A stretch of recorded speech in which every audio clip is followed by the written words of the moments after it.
अस्सलाम वालेकुम। पाकिस्तान में इस वक्त शाम के 7, भारत में 7:30 और यहाँ हमारे स्टूडियोज की घड़ियों में सुबह के 10 बज रहे हैं। वॉइस ऑफ अमेरिका वाशिंगटन की उर्दू सर्विस से हमारी बाकायदा नशरियात का आगाज होता है।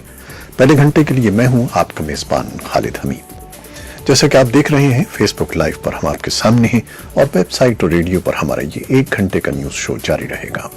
तो आगाज करते हैं पहले आज की अहम खबरों की सुर्खियों से। दोहा में होने वाली इंट्रा अफगान कॉन्फ्रेंस के दूसरे और आखिरी रोज शुरका एक मुश्तरका बयान जारी करने के लिए काम कर रहे हैं। शिमाली और जनूबी वजीरिस्तान में हुक्काम ने वाज़ेह किया है कि इलाके में दफा 144 नाफिज नहीं है और न ही सियासी सरगर्मी जलसों के इनेकाद की कोई मुमानियत है। भारत के ज़ेर इंतज़ाम कश्मीर के अस्करी कमांडर बुरहान मुजफ्फर वानी की तीसरी बरसी के मौके पर वादी में मुकम्मल हड़ताल और मामूलाती जिंदगी मुतासिर रहे। ईरान की जौहरी तवानाई के इदारे ने पीर के रोज बताया है कि उनका मुल्क यूरेनियम अफजूदगी की उस हद को पार कर गया है जो सन 2015 के बैनुल-अक़वामी मुआहदे में मुकर्रर की गई थी।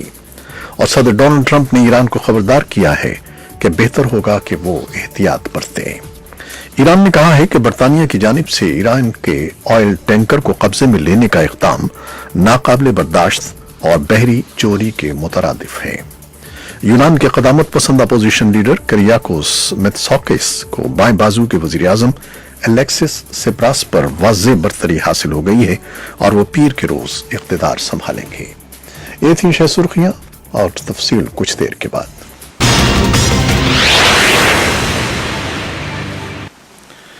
खबरें अब तफसील के साथ।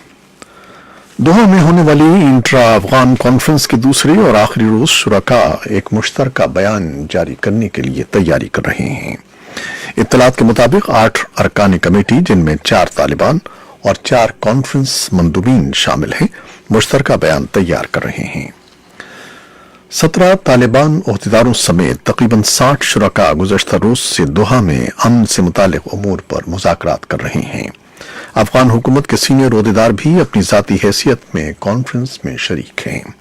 अफगान वफ्द के अरकान के मुताबिक शुरका ने मुतादिद उमूर पर बहस की, जिनमें इंसानी हुकूक, खवातीन की हुकूक, प्रेस की आज़ादी, शहरी जानों का ज़िया, जंगबंदी, गैर मुल्की फौजों का इनखला और अमन मुआहदे के बाद की सूरत हाल शामिल है। लेकिन इतवार के रोज इन उमूर पर कोई मुआहदा तय नहीं पाया था। तालिबान का कहना है कि गैर मुल्की फौजों के इनखला के बैनुल-अक़वामी ज़ामिनों के सामने निज़ामुल औक़ात के ऐलान के बाद ग्रुप इंट्रा अफगान मुज़ाकरात शुरू करेगा। तालिबान के कतर के दफ्तर के तर्जुमान सुहेल शाहीन ने सहाफ़ियों को बताया कि फायरबंदी और दूसरे उमूर पर ऐलान के बाद बहस होगी। तालिबान की इस हिकमत अमली पर अवामी तनकीद के जवाब में कि अमन कॉन्फ्रेंस में बैठे होने के बावजूद गुज़श्ता दिनों में तालिबान जंगजू हमले कर रहे हैं और शहरियों और सिक्योरिटी हुक्काम को हलाक और जख्मी कर रहे हैं, सुहेल शाहीन का कहना था कि तालिबान शहरी हलाकतों के वाक़े की तहकीकात कर रहे हैं। उनका कहना था कि शहरी हलाकतें बाज़ औक़ात गैर इरादी तौर पर हो जाती हैं, इसलिए हम यहाँ जंग के खात्मे के लिए जमा हुए हैं। इसी असना में तालिबान मंगल के रोज अमरीकी वफ्द के कायद ज़ल्मे खलीलजाद के साथ बातचीत का 7वां दौर शुरू करेंगे। शिमाली और जनूबी वजीरिस्तान में हुक्काम ने वाज़ेह किया है कि इलाके में दफा 144 नाफिज नहीं है और न ही सियासी सरगर्मी या जलसों के इनेकाद की कोई मुमानियत है। शिमाली और जनूबी वजीरिस्तान में गुज़श्ता 2 माह से अमन अमान की सूरत हाल के पेश नज़र सियासी सरगर्मियों पर गैर एलानिया पाबंदी आयद थी। ताहम 20 जुलाई को सूबाई असम्बली के इंतखाबात के सिलसिले में अब ये पाबंदी उठा ली गई है। भारत के ज़ेर इंतज़ाम कश्मीर के अस्करी कमांडर बुरहान मुजफ्फर वानी की तीसरी बरसी के मौके पर वादी में मुकम्मल हड़ताल और मामूलाती जिंदगी मुतासिर रहे। मुख्तलिफ इलाकों में पुलिस और नीम फौजी दस्तों का गश्त भी जारी रहा।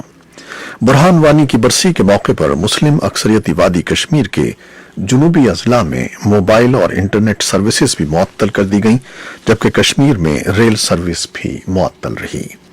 बुरहान वानी की बरसी के मौके पर कश्मीर में वाक़े हिंदुओं के मजहबी अमरनाथ गुफा के लिए यात्रियों की सरमाई दारुल हुकूमत जम्मू से रवानगी भी रोक दी गई है। ایران کی جوہری توانائی کے ادارے نے پیر کے روز بتایا ہے کہ ان کا ملک یورینیم افزودگی کی اس حد کو پار کر گیا ہے جو سن 2015 کے بین الاقوامی معاہدے میں مقرر کی گئی تھی۔ ایران کے سرکاری میڈیا نے ترجمان بہروز کمالوندی کے حوالے سے بتایا ہے کہ افزودگی کی سطح 4.5% سے اوپر چلی گئی ہے، جبکہ یہ سطح 3.67% طے کی گئی تھی۔ ان کا کہنا تھا کہ اگر ان کے ملک کو اقتصادی پابندیوں میں نرمی کی مطلوبہ مدد فراہم نہیں کی جاتی تو یورینیم زودگی کی سطح کو 20% تک لے جایا جا سکتا ہے۔ یورینیم افزودگی کی 5% کی سطح جوہری توانائی پلانٹ کے لیے ایندھن پیدا کرنے کے قابل ہے، لیکن جوہری ہتھیار بنانے کے لیے مطلوبہ سطح سے 90% نیچے ہے۔